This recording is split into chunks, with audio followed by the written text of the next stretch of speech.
Good day, everybody. I hope that you are well and also hope that you are having a good day so far. Today, we'll be doing our grade 6 English lesson on idioms and adages.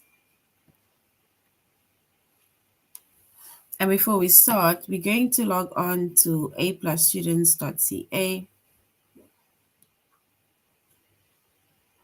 Once we've logged on to aplusstudents.ca with our username as well as our password,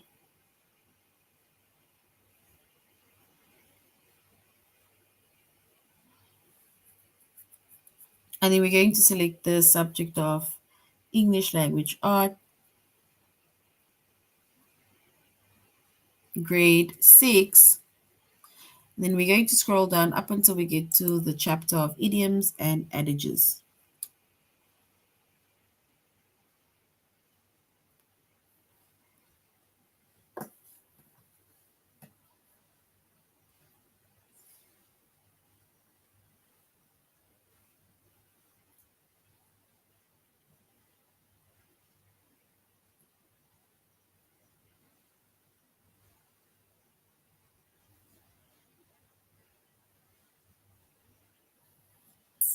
All right.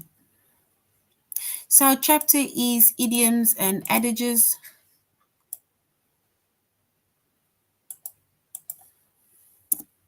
Our subject is English language arts, grade 6.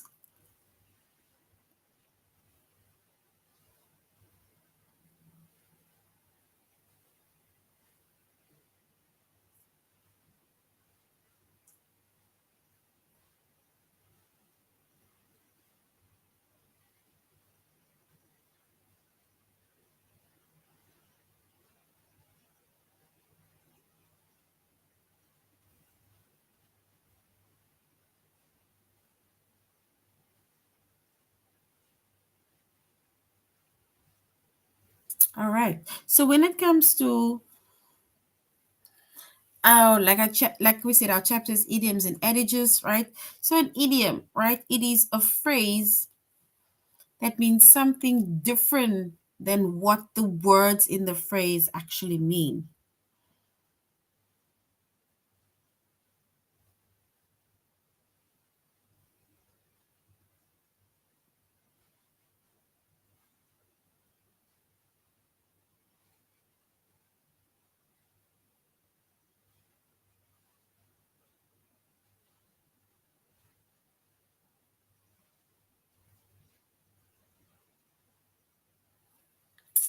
So an idiom is a phrase that means something different than what the words in the phrase mean on its own.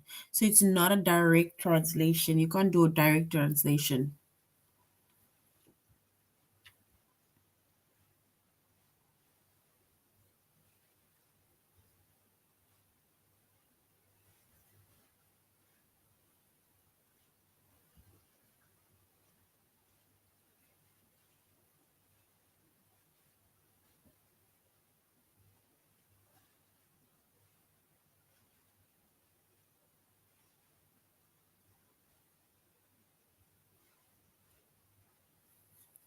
All right.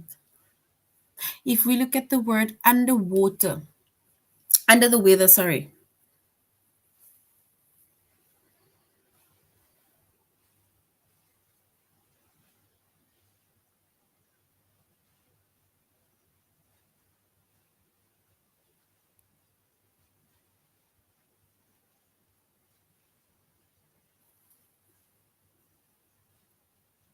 So if you say that you are feeling a bit under the weather, right?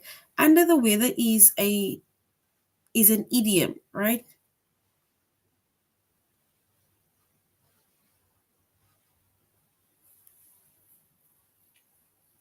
So if you feel a bit under the weather, then you can say that it means that you are not feeling so well. So under the weather means that you're not feeling too well. It's like you have a fever, or you're getting sick, you almost have the flu, you have a cold, right?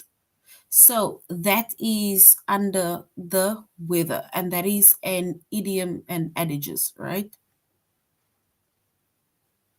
And it means that someone isn't feeling too well. And an example of that is also where it says Sally stayed home because she's feeling under the weather.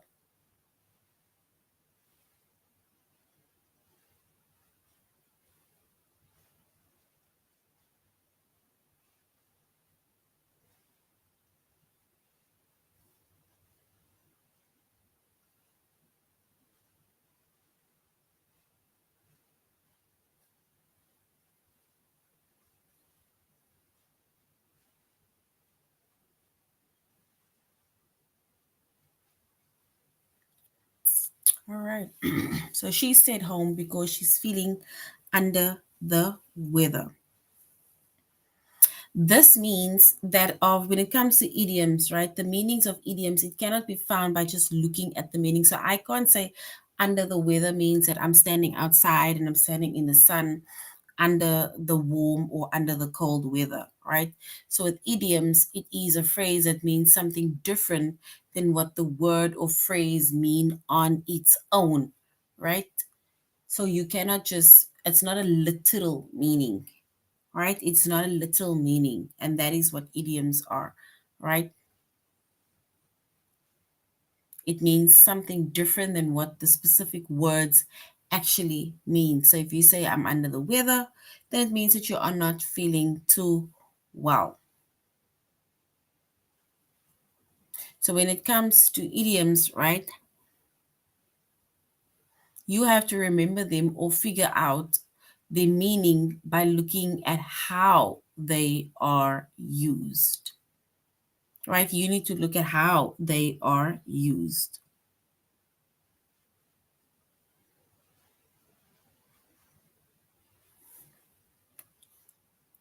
All right.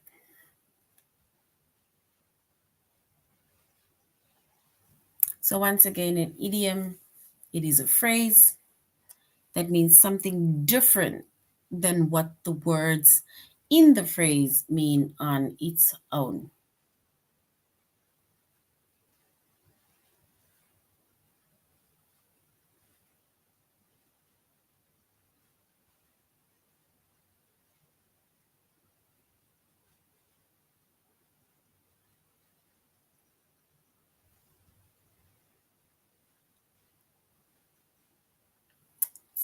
All right.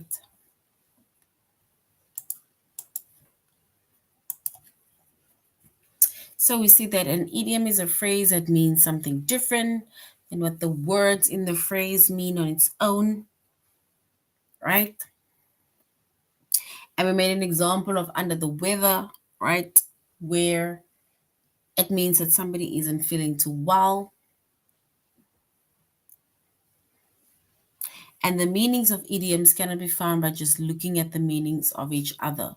So you have to remember them or figure out their meanings by looking at how they are used.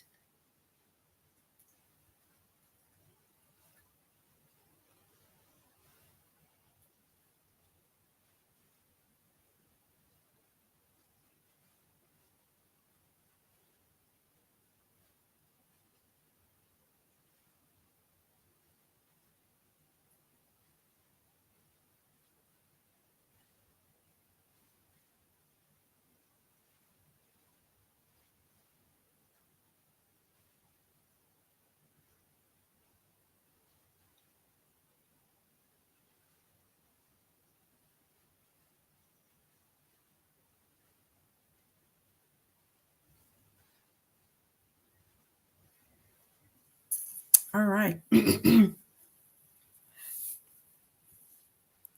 Remember when it comes to us doing this, right?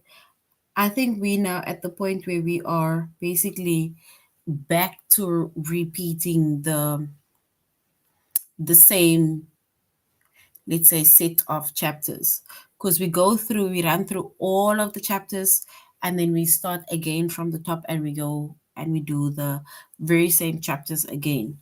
And yeah, so I'm honestly,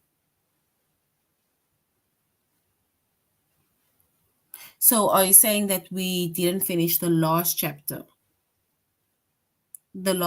of idioms and adages, or what do you mean?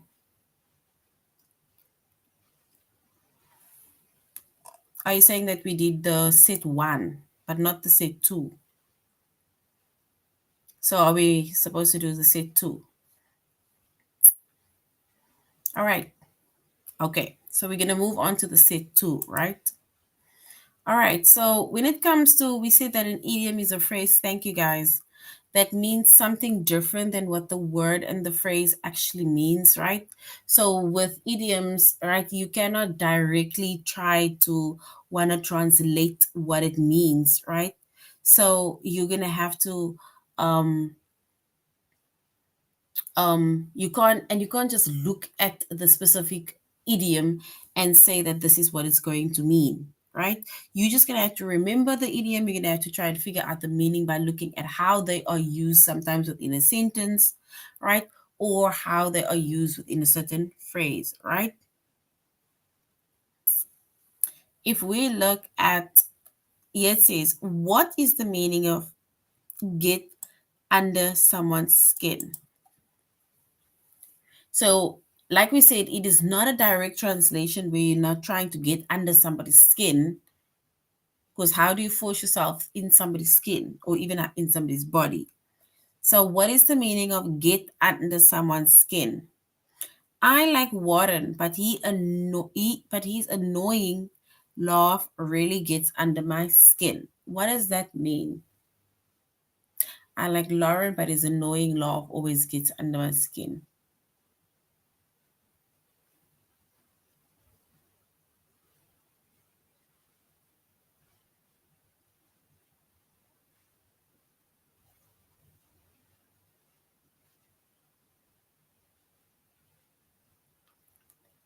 All right.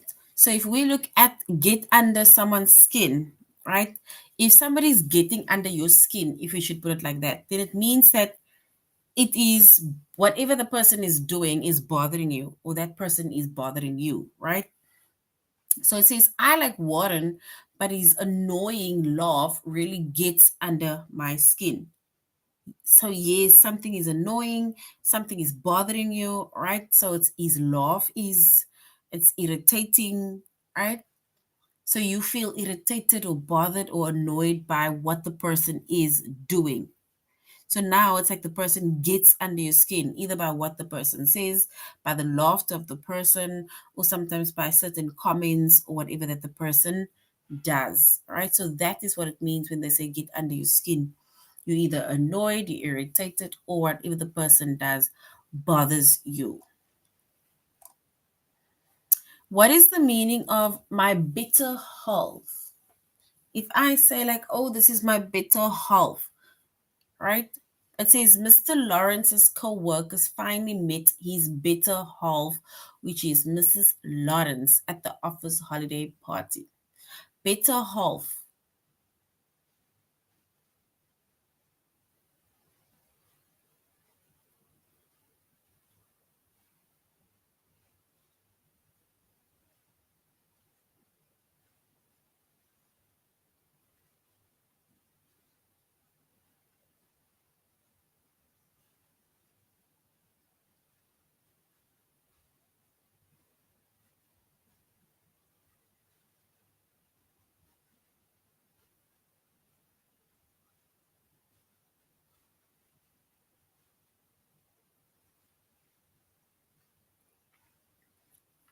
So bitter half. Yes. So if we say that this is my better half, or if I am someone's better half, then we can either say this is your spouse, it can be your husband, it can be your wife, right? That we usually name as or call my better half, right? So that is either your spouse, can be your husband, can be your wife, right? And that is what we mean by my better half. What is the meaning of hold someone's feet to the fire? hold someone's feet to the fire. It says Charlie didn't start studying until his mother held his feet to the fire and made it. What does that mean?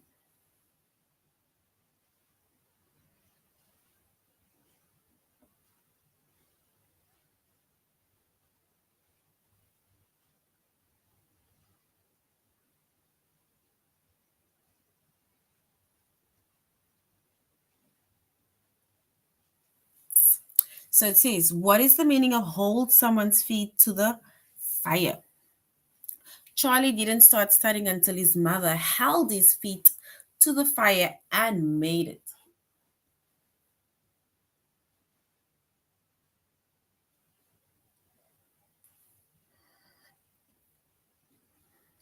Yes. So basically, it's like you're forcing somebody, it's like you're putting pressure on someone to do something. And most times, especially when it comes to boys, if you are not pressured, you're not being forced to do something, and then y'all won't most likely do it, right? So your parents need to, like, hold your feet to the fire. It's like forcing you, or we can say it's like putting pressure on you to do something. But that is correct. All right, so now we're going to our test. We're going to the test. What is the meaning of cream of the crop? This is the cream of the crop. The judges said that all of the contest entries were excellent, but Alice's was the cream of the crop and earned a ribbon. Cream of the crop, is it a dairy product or the best of the group?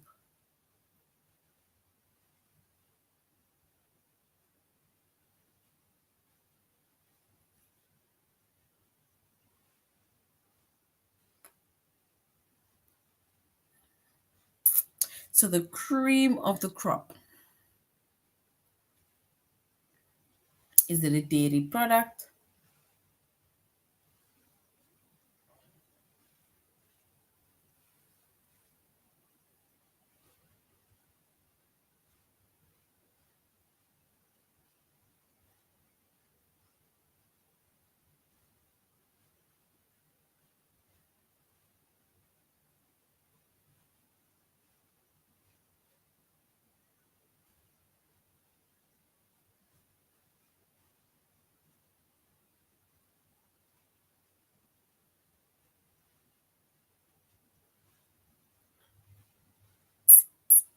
All right, and cream of the crop means it is the best in the group. It's the best of something, right? So it is the best. It's nothing to do with dairy products. It's nothing to do with cream. It's nothing to do with crops, right? So it means it is the best in that group. What is the meaning of it is hanging by a thread? Hanging by a thread. After Jason's third traffic ticket, his hopes of becoming a truck driver were hanging by a thread.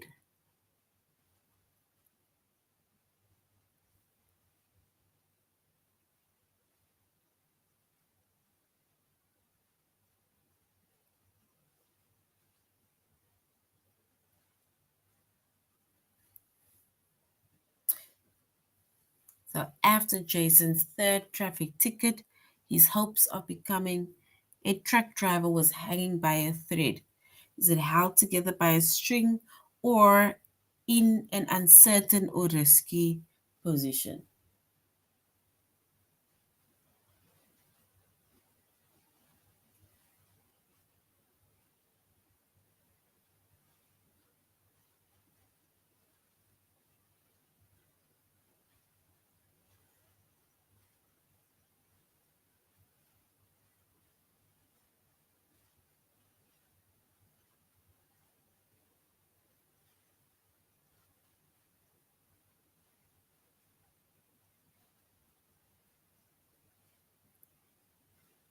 So, is it held together by a string or in an uncertain and risky position?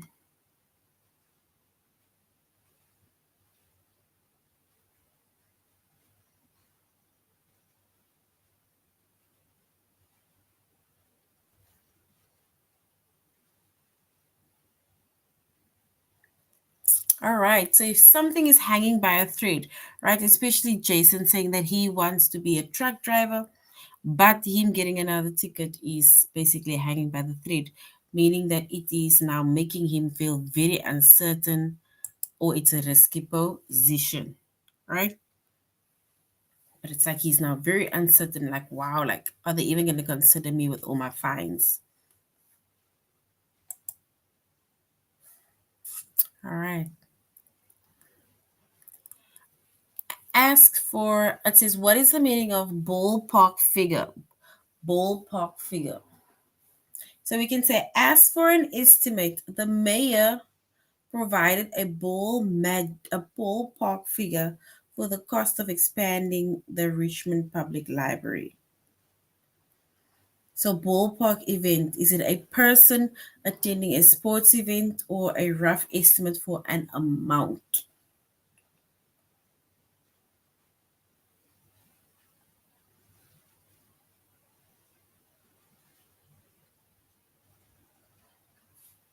Ballpark event.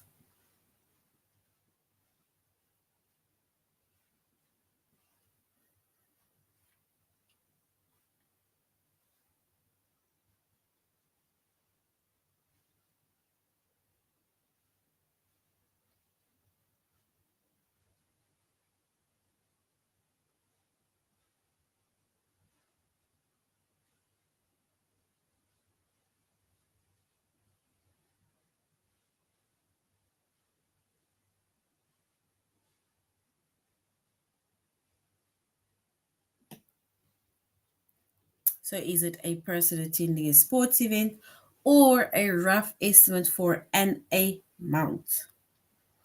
Right? And if we look at the sentence again, it says, as for an estimate, the mayor provided a ballpark figure, right? So which means that we can say it is of the cost of expanding it. He gave a rough estimate of the amount that they will be spending on the Richmond Library. What is the meaning of better half? Right? We mentioned it now earlier. Mr. Lawrence's co-workers finally met his better half, Mrs. Lawrence, at the office holiday party. Better half. Is it the nicer part of something? Or is it someone's husband or wife or spouse? Option one or option two?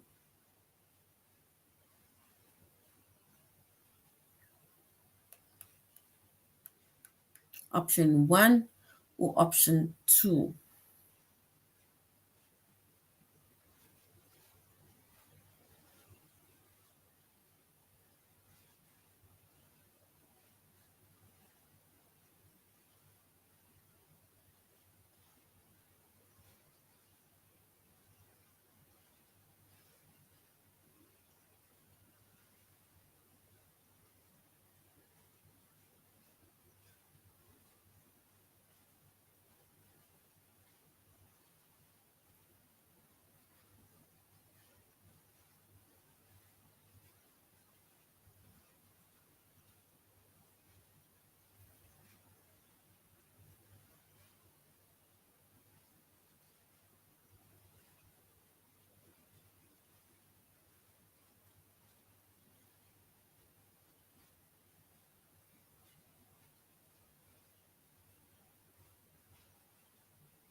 All right. So we can say the better half, it is someone's wife or someone's husband, or like we said, it is your spouse. So well done. The second one is correct. What is the meaning of turntables? Turn the tables. The visiting team seemed sure to win at first, but our team turned tables on them in the end. Either to reverse the situation or to move large, heavy furniture.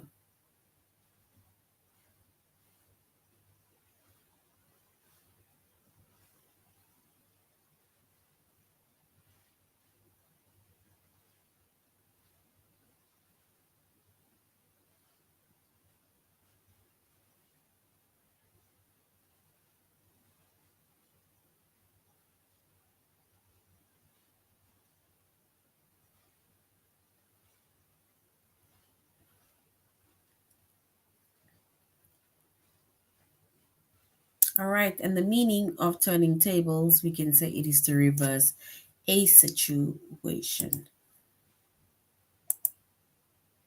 All right.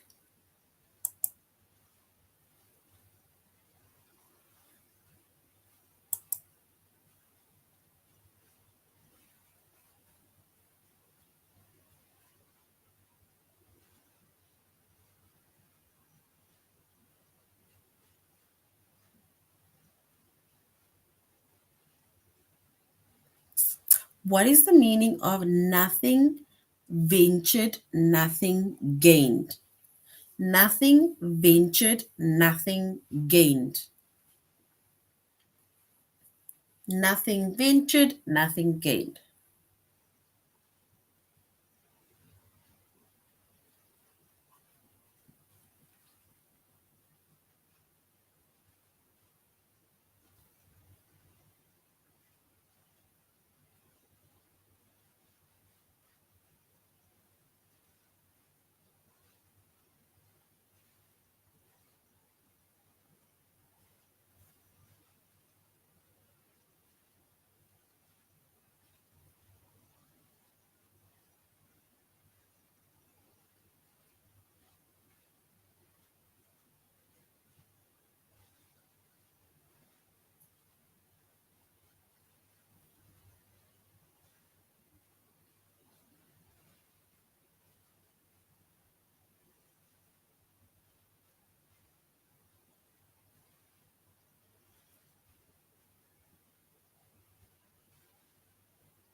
All right. So when we say the meaning of nothing ventured, nothing gained, it means benefits come from taking risk. And guys, remember we need to take risk, right? Even at our schooling, we need to take risks, right? All right. What is the meaning of between a rock and a hard place? I am between a rock and a hard place. What does it mean?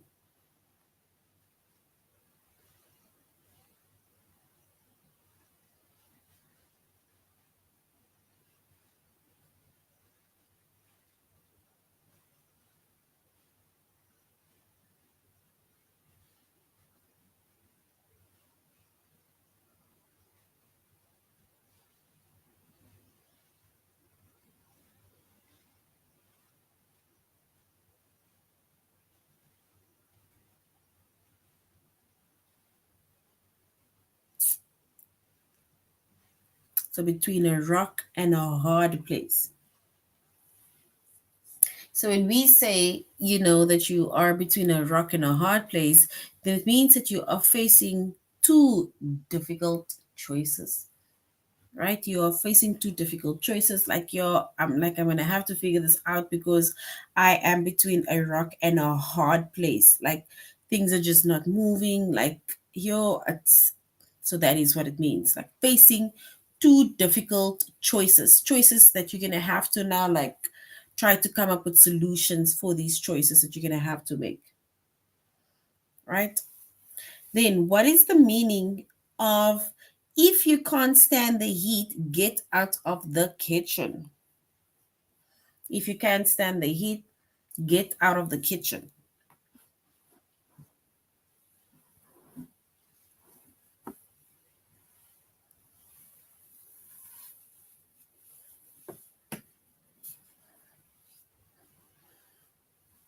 And if we look at what that one means, it means that if you cannot stand the heat, get out of the kitchen. That means that you should not be taking any jobs or tasks if it is too much for you, right? Because now the pressure is going to get too much, and then they're going to end up saying like, if you cannot stand the heat, get out of the kitchen because things are not just too much for you, right? Because you have taken up extra tasks, another job, right? But now you are not holding up. It becomes too much for you, right? And these are basically idioms and adages, and that is why we say these are not words that you directly translate, right? It's words that you're gonna have to remember. You're gonna have to remember what the form of the idiom means right? But sometimes you're just going to have to look at the sentence and it will be able to tell us also what specifically it means. All right, let's go to our test.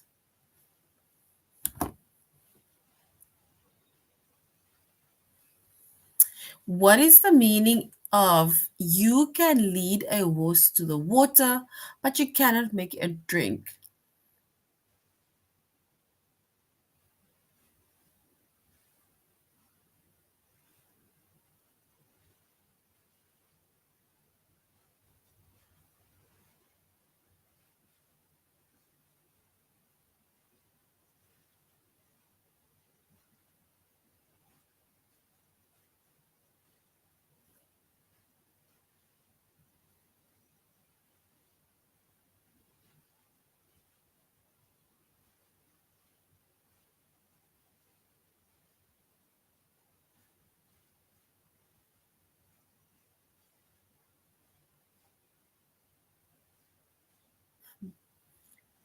You can lead the horse to the water, but you can't make it drink. Is it a person can't force you to take advantage of an opportunity, or words are more powerful than physical force? A person can't force to take advantage of an opportunity, or words are more powerful than physical force. You can lead a horse to the water, but you can't make it drink.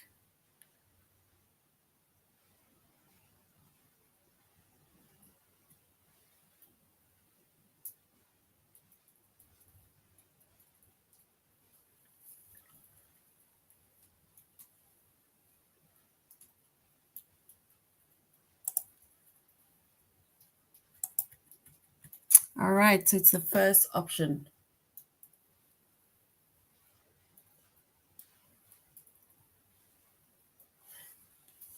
Okay, what is the meaning of if you can't stand the heat, get out of the kitchen? Is it don't take a job or task if it's too much for you, or don't complain about something that is given to you?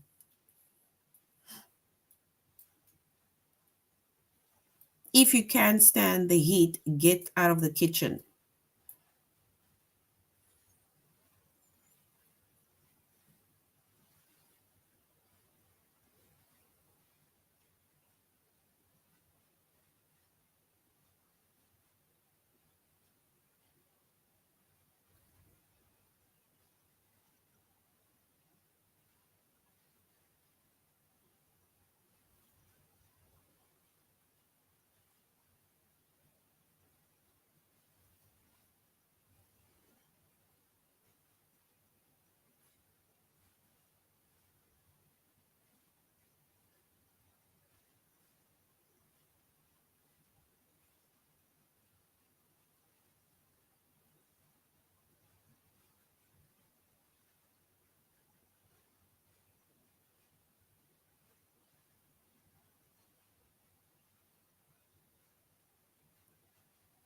All right. If you can't stand the heat, get out of the kitchen.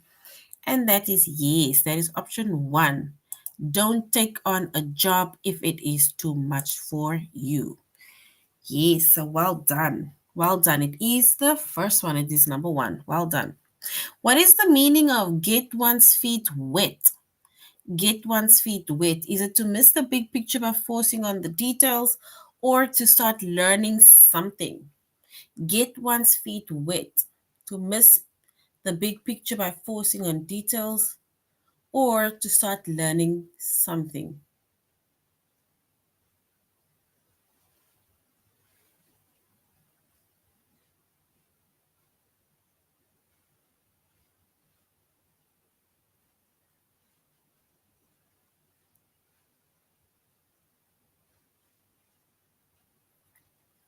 So we can say get one's feet wet. Is it to miss the big picture by forcing on the detail, or to start learning something?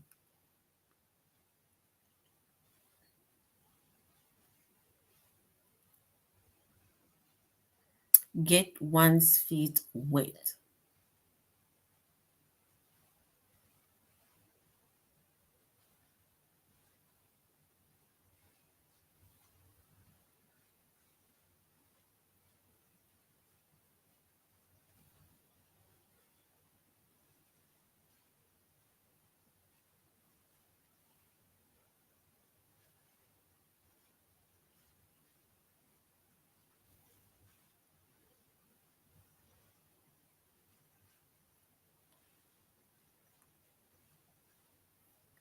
All right, so get one's feet wet.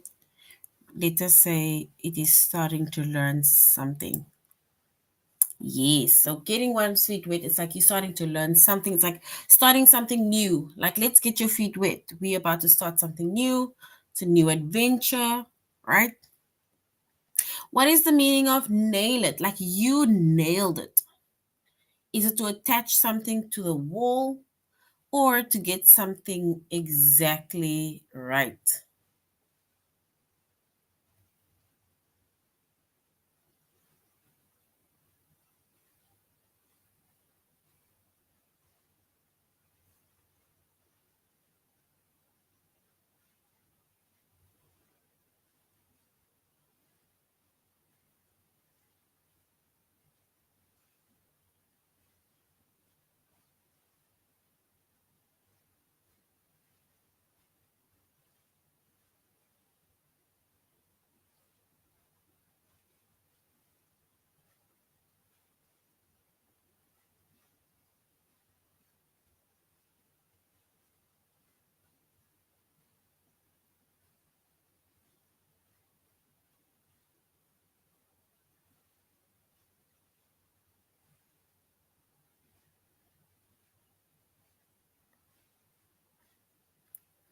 So, the meaning of nail it, is it to attach something to the wall or to get something exactly done?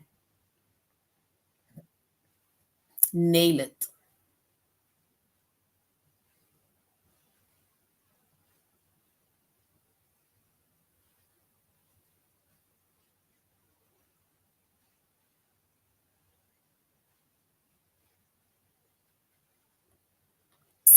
Nail it. All right. So if we choose the correct meaning of nail it, it's to say we're getting something exactly right. It's like you nailed it. It's like, well done. Wow. Right. So that is what it means. It's not a direct thing of we are sticking something to the wall and we are using nails. No, it is not that. Right. So well done. What does it mean to say, let's cut to the chase? Is it to run after someone or to get to the important point? Let's cut to the chase. What does that mean? To run after someone or to get to the important point?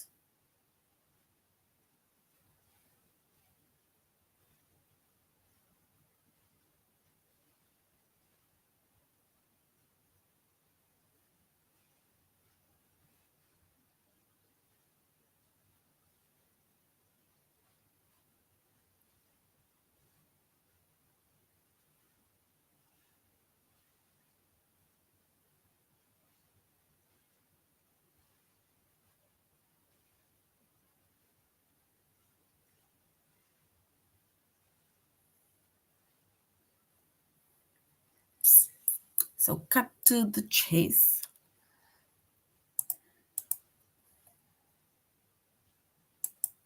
So cut to the chase is to say like to get to the important point. Because sometimes it's like we talk, and then like, okay, let's just cut to the chase. Like let's get to the important point. And remember, teaching is totally different. It's more like conversation when you're busy with your friends, right? What is the meaning of nothing ventured, nothing gained? Nothing ventured, nothing gained. Is that benefits come from taking risks or something good comes from every problem?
All right. So when we say nothing ventured, nothing gained, right?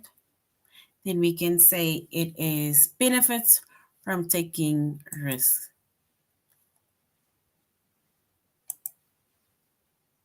That's the benefit of taking risks. And remember, we said risks are beautiful, right? You need to take risks in life, whether it means starting a new job, whether it is trying something new, right? You need to be able to take risks. You need to venture on.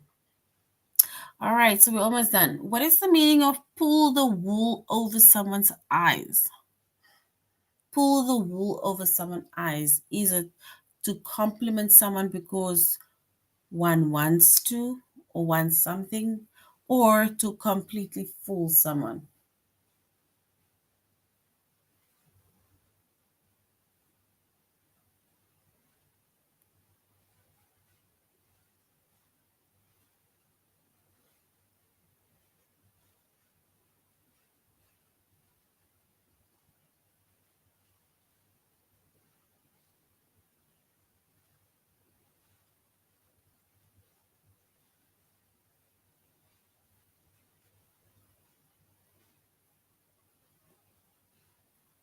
So pull the wool over someone's eyes. If I say pull the wool over someone's eyes, is it to compliment someone because one wants something, or is it to completely fool someone? To pull the wool over someone's eyes. To compliment someone because one wants to, or to completely fool someone.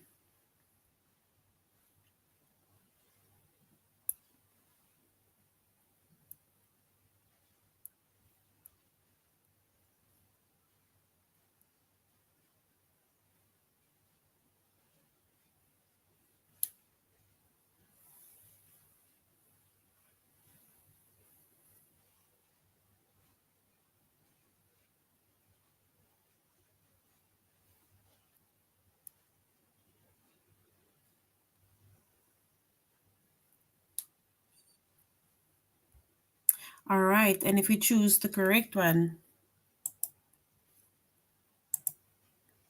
it is to completely fool someone, right? It's when we say pull the wool over someone's eyes, it's more like the person is being very devious, right? They are deceiving someone. So they are fooling someone. All right, so that is now the end of our lesson on idioms and adages. Thanks for the correction in correcting me earlier on about the lessons that we were at. Um, I honestly appreciate that. So, guys, you must have a good evening further. Right? Remember, with idioms, it is not a direct translated meaning. You're going to have to remember the meaning because it is not what it basically looks at. You can't directly translate what the meaning of idioms mean. It's almost like a figurative expression, right? So this is the end of our lesson. Thank you very much, grade 6, for joining the class. You must have a good evening further. Goodbye.